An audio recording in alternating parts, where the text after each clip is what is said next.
Hello everyone, so today we are at the Barber Institute of Fine Arts in Edgbaston, Birmingham. In this video, we'll find out about the founders of this institute, how it was born, and what makes this building so unique. We will also take a look at some of the pieces in the art collection. The lovely Jane reading will be our guide for the day. And that's it for the intro. I hope you'll enjoy the video. The Barber was founded in 1932 and the building was built from scratch and we finally opened in 1939. So that's the time period that we're thinking about. We were opened by Queen Mary in 1939 and you'll see the original programme when we look at some of the archive material later on. We're an art gallery, a music venue, which we'll also have a look at, and also to this day an academic facility. So we're used for the university, by the university, for teaching and extracurricular activity. And we were one of the first mixed-use art centres. So the idea of having art gallery, visual arts, music and academic activity all in one space was quite revolutionary at the time. So we were founded by Lady Hattie Barber, and the deed of settlement was dated 13th of December 1932. And as this tablet states, we were founded in memory of her husband, Sir William Henry Barber. So hence we're called the Barber Institute. So I thought before we move on, I'll say a little bit about the Barbers, who they were and how they came to found this institute. And one of the things that's really interesting to put the Barbers into context is that they lived through a period of shift and transformation. So they lived in the Victorian age and then lived through to the 20th century to see the modern world take shape. But I think you can get a sense of how they position themselves. So this portrait here is 1912, portrait of Lady Barber in a landscape. So she's in her Edwardian finery here. She's got her Edwardian dress, her pearls, her high collar, and her hat. She's got her dogs with their blue bows that she absolutely adored. And she's sitting in the landscape of her country home, Culham Court.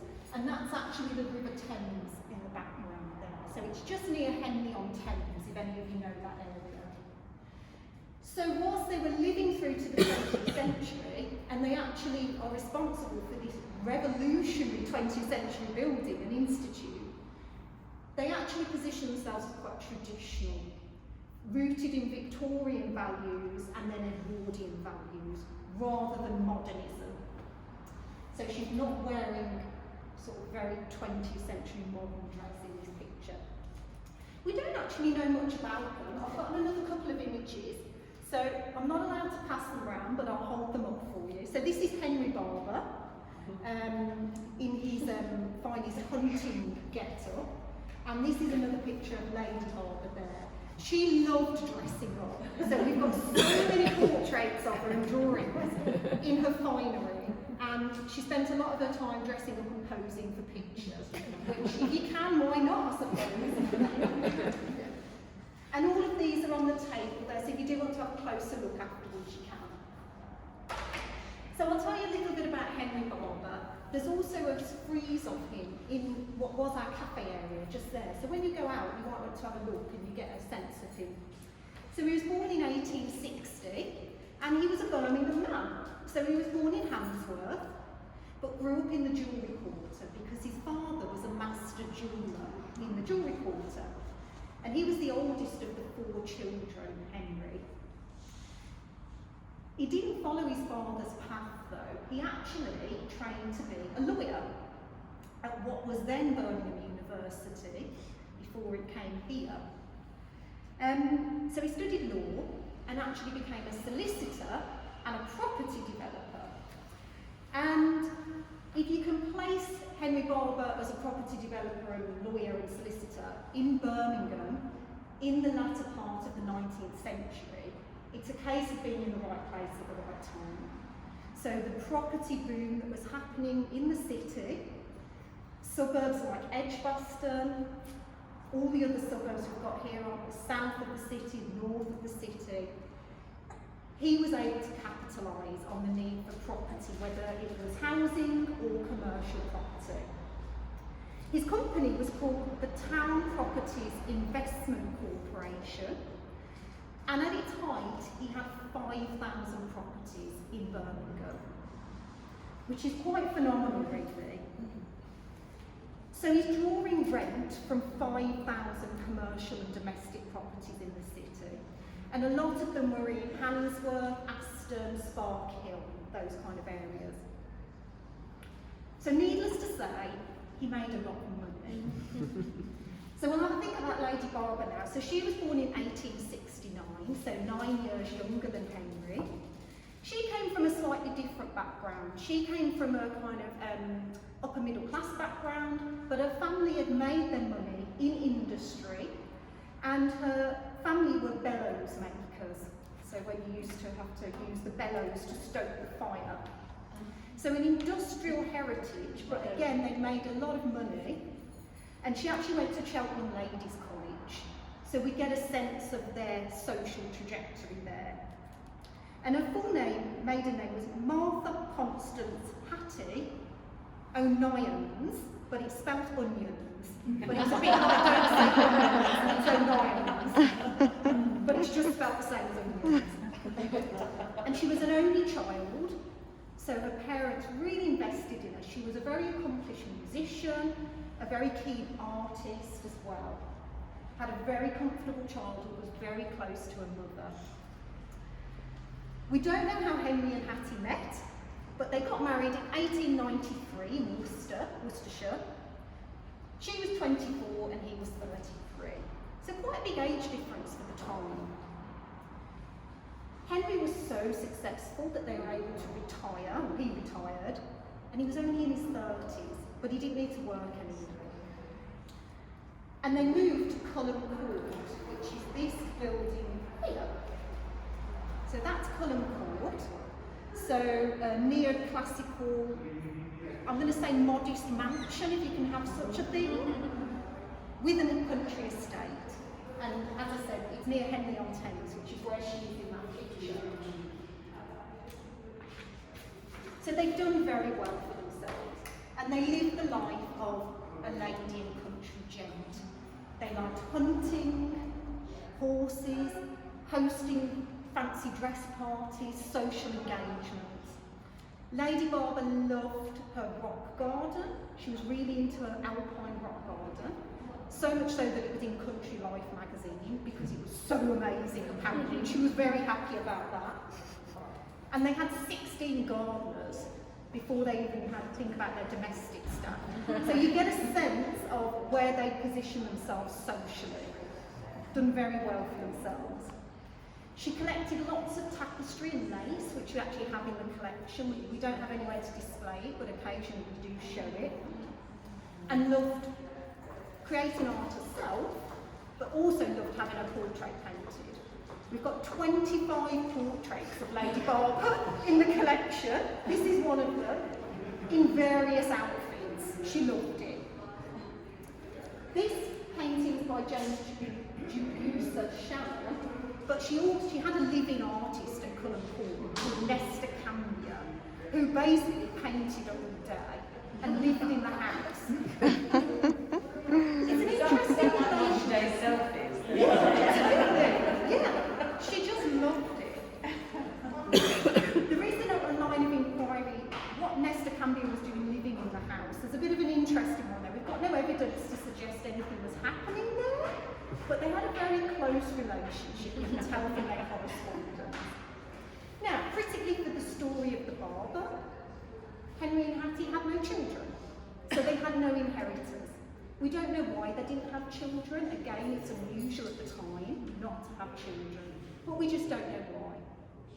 But that's key for the history of the Barber Institute, because they've got wealth, they've got links to Birmingham, and they've got a keen interest in music and arts.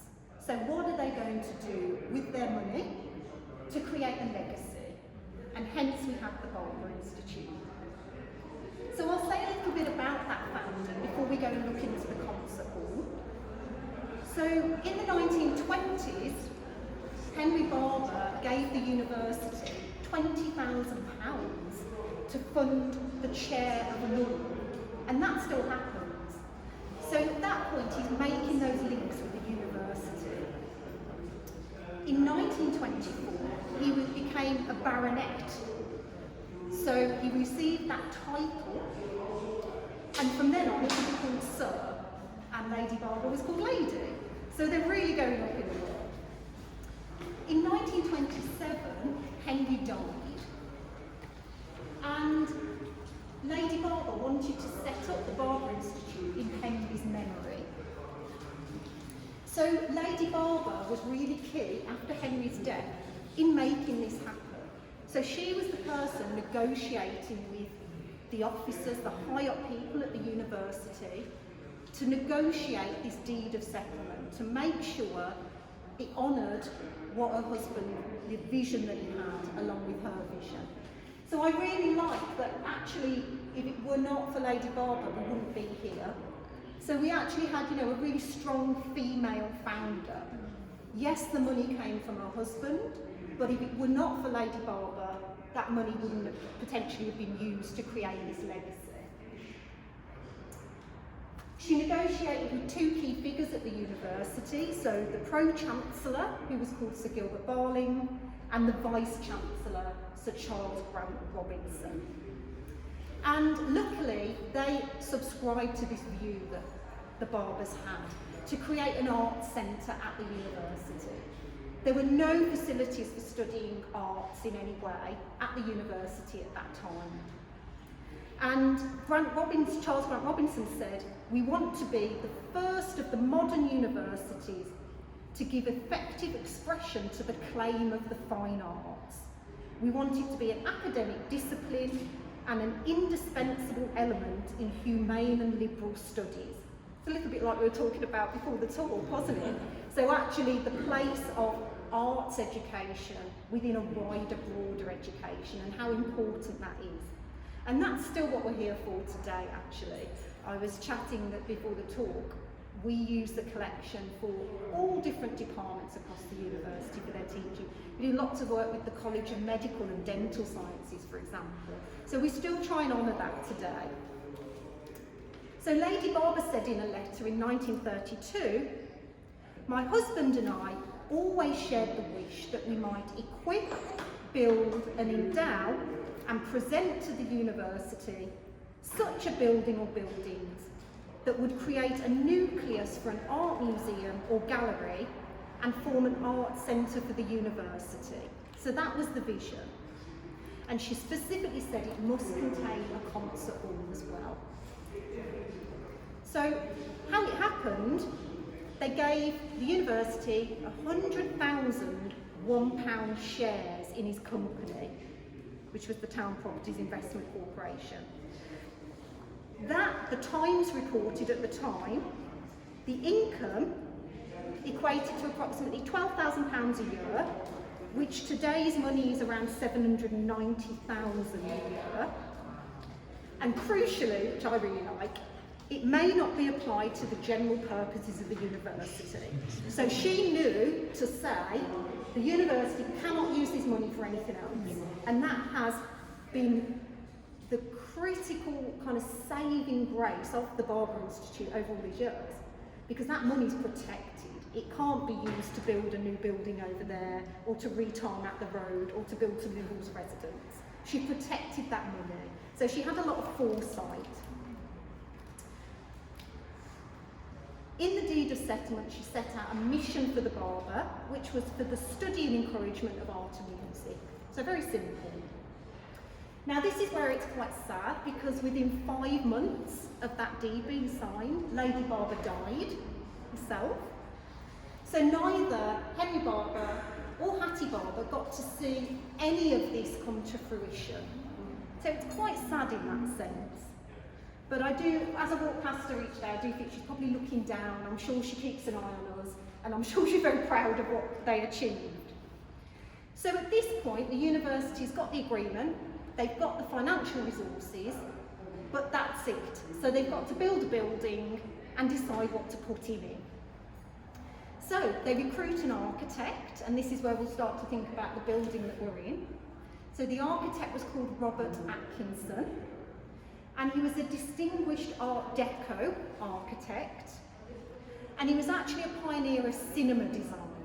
So if you think those wonderful cinemas of the early 20th century, not many of them are survive now. I think especially when we go in the concert hall, you can make a link there.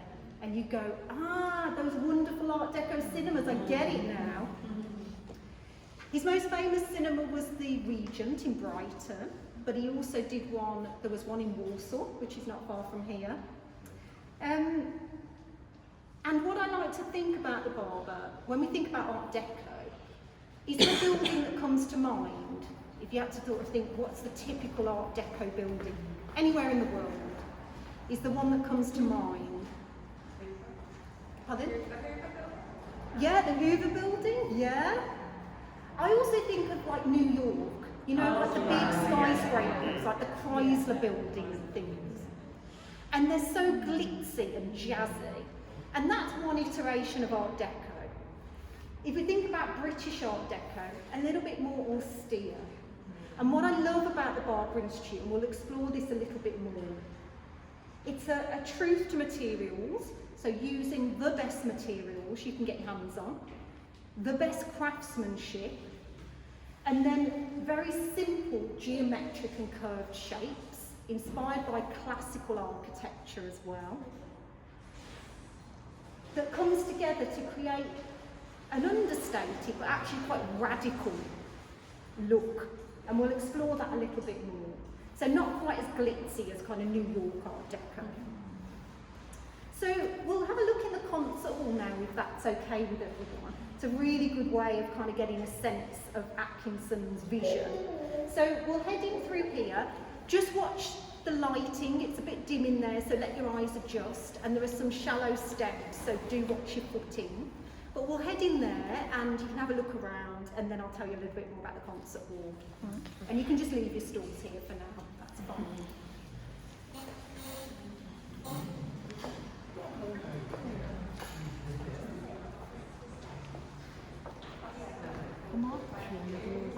Isn't it incredible?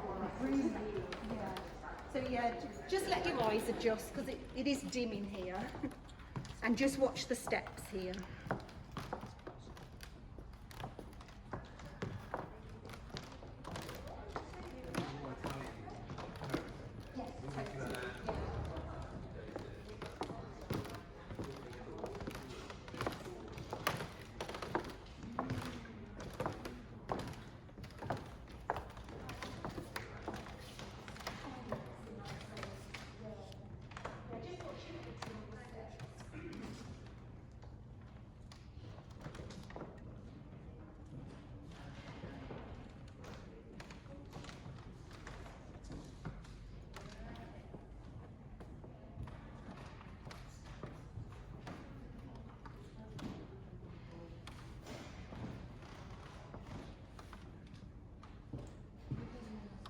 I think symbolically the concert hall is central to the building, and I think it was central to Lady Barber's vision. As I said, she was a keen musician herself and an accomplished pianist. So music was really key to the vision. And geometrically, the building all pivots around the concert hall in a square shape. So above our heads, the galleries go round in a square shape, and downstairs the basement goes in a square shape. So it's very much the heart of the building. And when it's full of people and music, I think of it as like the beating heart of the building. It's beautiful. So hopefully you've had a little chance to have a look around, and I heard some of your reactions when you walked in. So people were talking about the marquetry on the doors, the scale of the doors, just the general atmosphere in here. I don't know how you find it, but there's something, it's like stepping into another world, I think, when I come in here. And I think you can really get a sense of the cinema design influence, and when you kind of step in and see the stage here, it's quite wonderful. it's really intimate when you're in here having a concert hall. The capacity is over 300, but I just think you'd never feel that. It actually feels so intimate. And the acoustics are quite wonderful, and as I said, I'm not a musician myself, but I've spoken to musicians who say it's such a joy to play in here, as long as it's not too hot.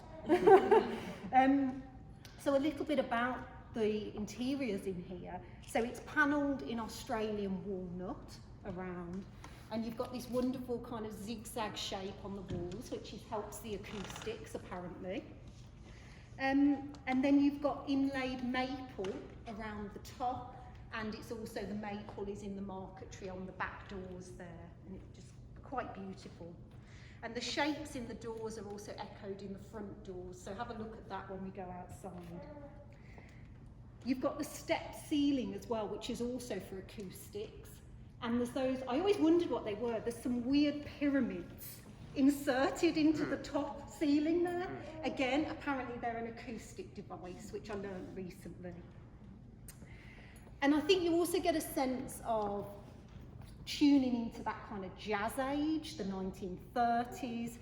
You've got a mixture of the curved shapes, the geometric shapes, kind of very much inspired by classical kind of ancient Greek motifs. So this combination of curved lines and angular geometric lines in a really pleasing way.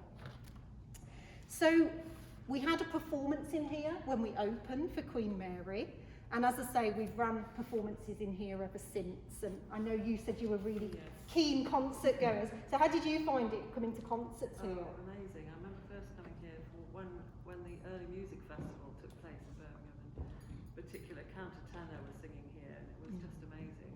And I mean, we don't come to loads and loads of concerts here, but when we can, it is fantastic. And Stephen Huff, the pianist, was here a couple of years ago.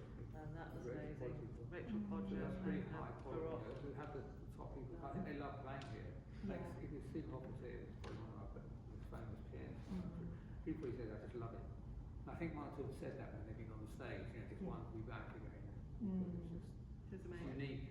It is, it's quite wonderful. And obviously get very intimate with a number of people. Yeah. And very comfortable. The seats are really comfortable actually. Yeah, they are.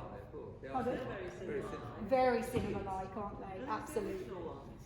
They've been reupholstered, but the actual kind of fittings, that's the word. That's all original. Yeah, that's great. So hopefully we can get music back in here soon, which is a lovely thing. And also So, you get students doing their performances. Yeah. So once someone acquires something, when students are doing their exams and things, and they like to have an audience, so you can really capture it. So a lot of the concerts were free. You know, you just come along, which is lovely. So keep your eye out, because we will aim to get this up and running soon as. But it's a big project to put the ventilation in, and now we're grade 1 listed as well. There's a lot to think about, but we'll get there. So I'll just say a little bit about our first director before we go outside. So we've got an architect recruited, and we also needed a first director. So this was our first director. This is Thomas Bodkin.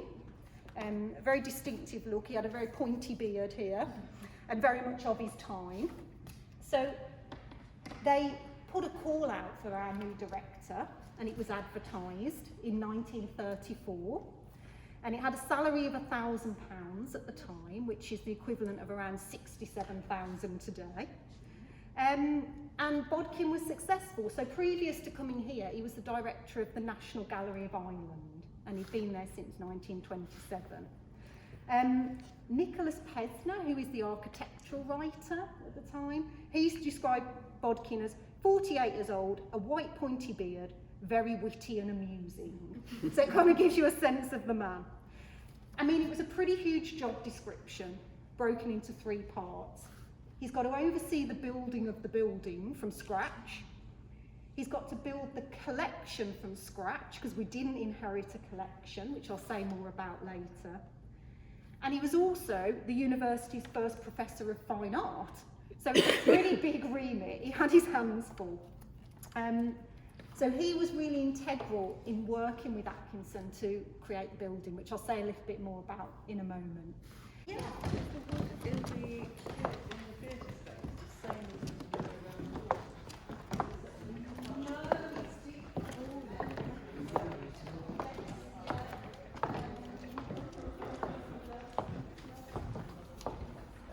Especially when we're outside, it'll be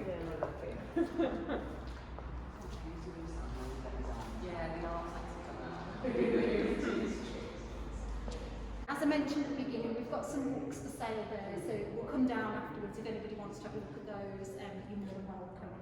So hopefully you enjoyed looking at the outside of the building and some of the archive material as well.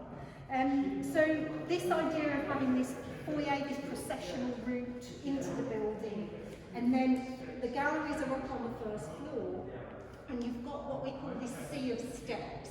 So you've got this staircase that goes round the corner, and you can't see what it leads to. This sense of anticipation, kind of delayed gratification. You've got to go around the corner and then you get to the wonderful jewels of the artworks that are up there.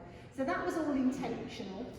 That Rodin statue there, so the big bronze statue at the bottom of the staircase, that was acquired in the 1940s.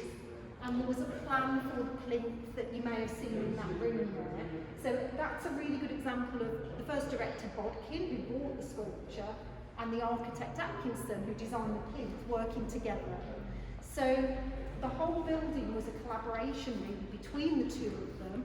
Things like these little niches here to display artworks, again installed in the 1940s. So after the building was finished, they worked together to do that, as Bodkin was building up the collection and acquiring objects and artworks to display.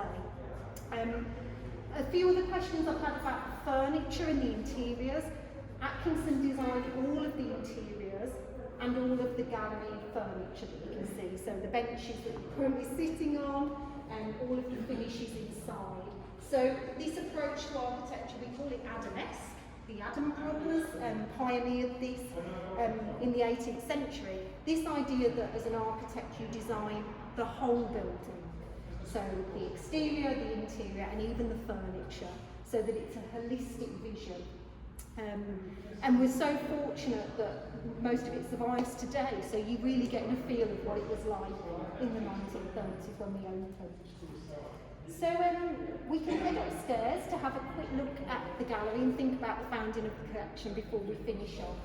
If anybody wants the lift, just ask Laura and she'll help you out. Or head up the sea of steps.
Contrary to what many people believe, we didn't inherit the art collection from the Barbers.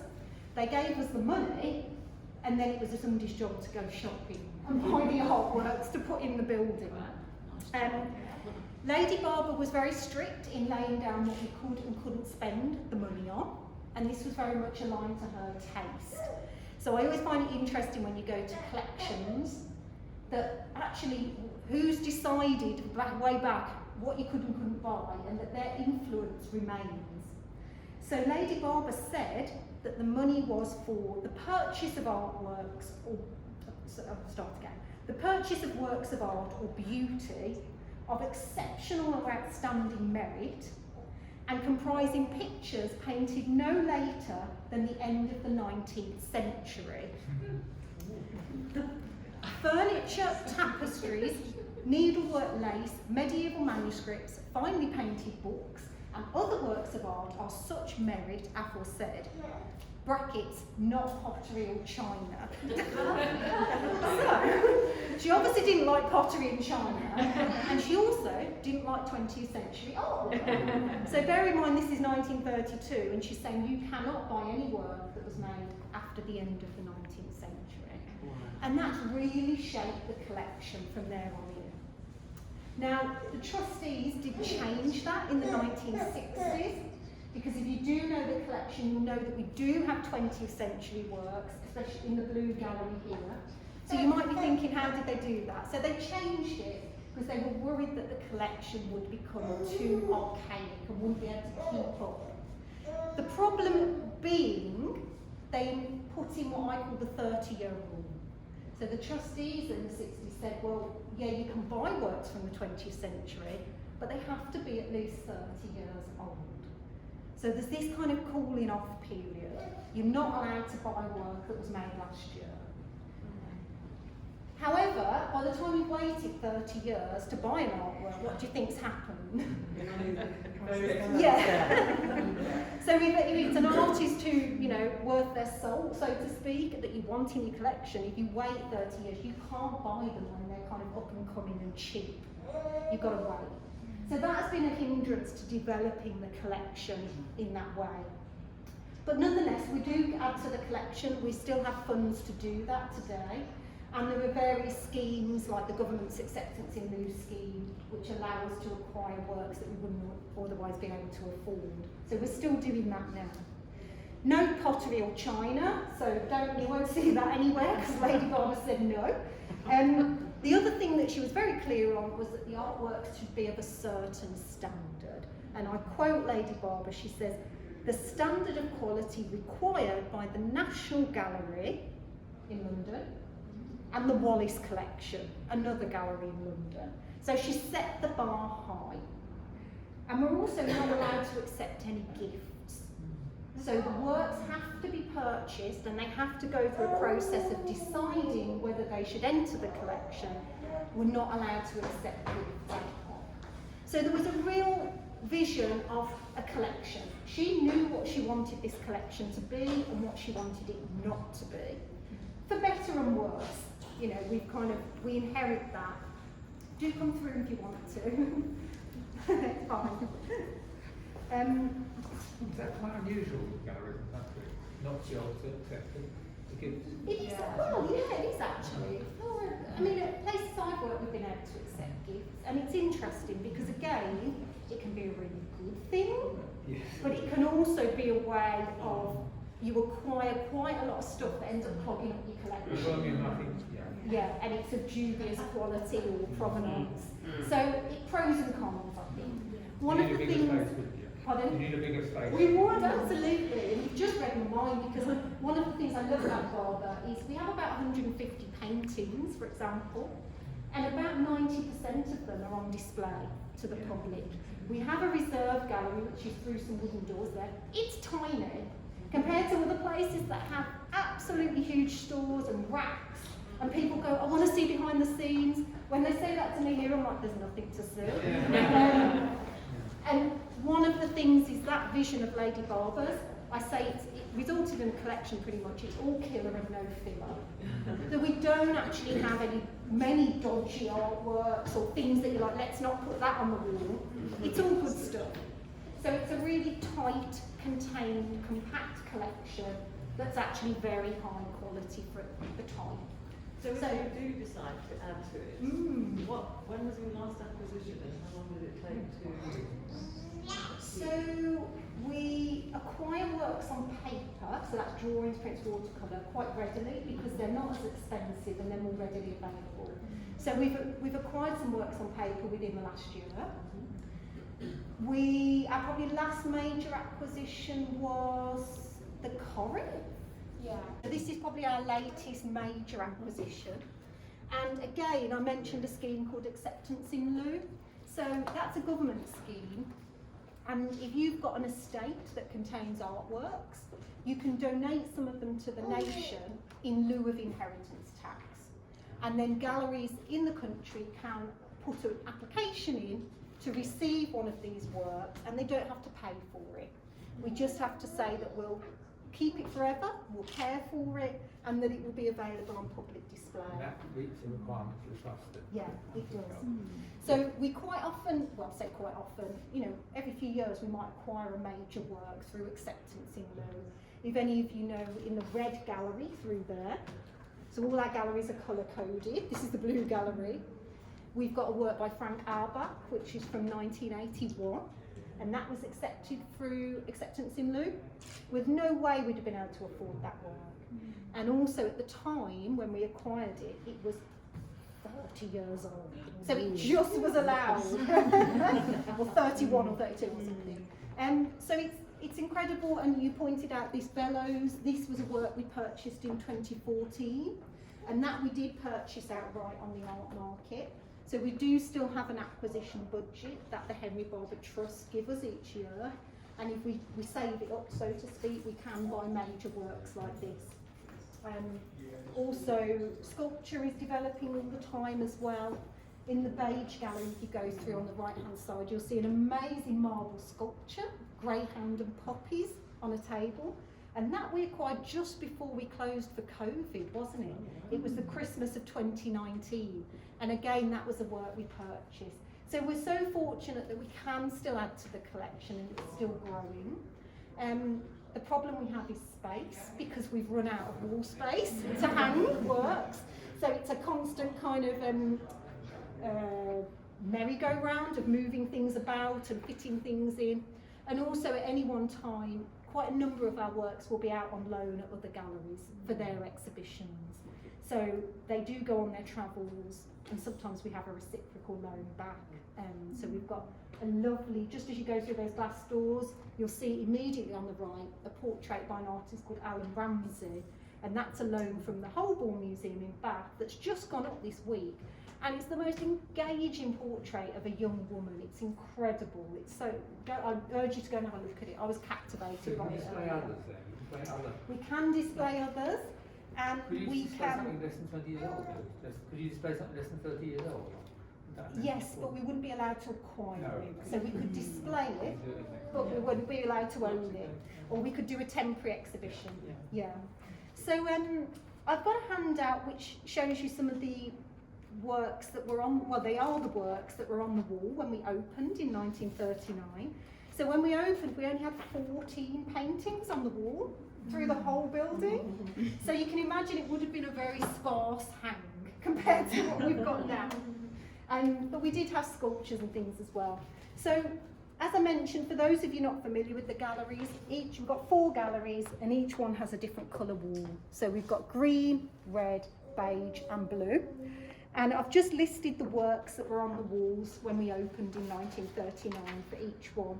So if you do want to take one of those and have a look at them today or at another time, you're more than welcome. A few of them aren't on display at the moment because they're on loan, so I've just mentioned that in purple. But it gives you a sense of those early works that would have been here when we first opened. So perhaps I'll leave them on there, and if anybody wants to take one, you're more than welcome.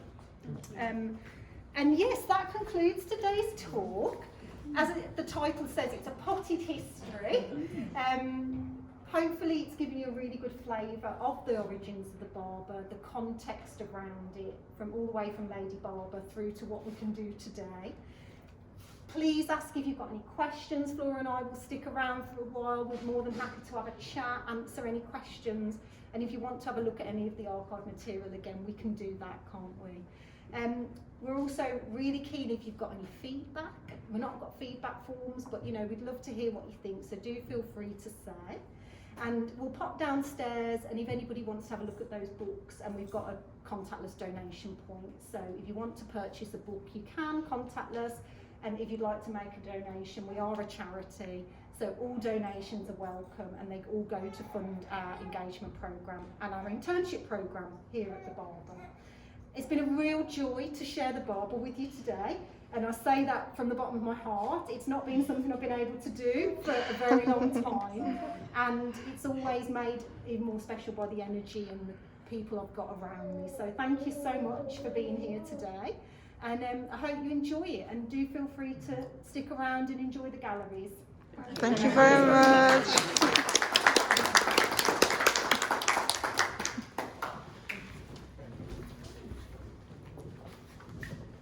I'll just put downstairs and okay then. Shall I take that? Yeah. If you want to just any questions? Yeah, might as well. I think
Yeah, just watch the steps. Don't step back and forth on the steps, anyone.